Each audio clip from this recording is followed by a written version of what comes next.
para 2 ditësh, në kufirin me Kosovën u kapën 30 kg eksploziv Redex.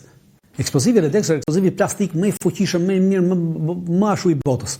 E prodhohet vetëm në Shtetet Bashkuara të Amerikës dhe vetëm një mini fabrike prodhon atë vetëm për nevojat të forcave speciale të ushtrisë amerikane.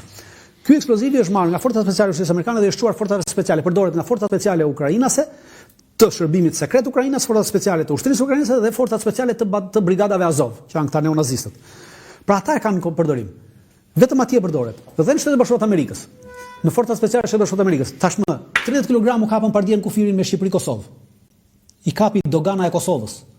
Te neve kaluan kështu, kishin ardhur nga Malizi, kaluan dorë nuk diet. Pra, te neve shteti ra fare, nuk e marr vesh fare, dhe u kapën 30 kg. Këto 30 kg normalisht kanë ardhur nga Ukraina. Pra, ose kanë ardhur nga Ukraina, ose kanë ardhur nga Shtetet Bashkuara të Amerikës. Nga Shtetet Bashkuara të Amerikës nuk kanë si vinë. Kështu që kanë ardhur nga Ukraina. Imagjinoni pra, këta pjesëtar forca speciale po i shesin, sepse ata po e shohin, ai që është në front, që 3 vjet, ai po e shef që lufta është e mbaruar. Dhe tashmë thotë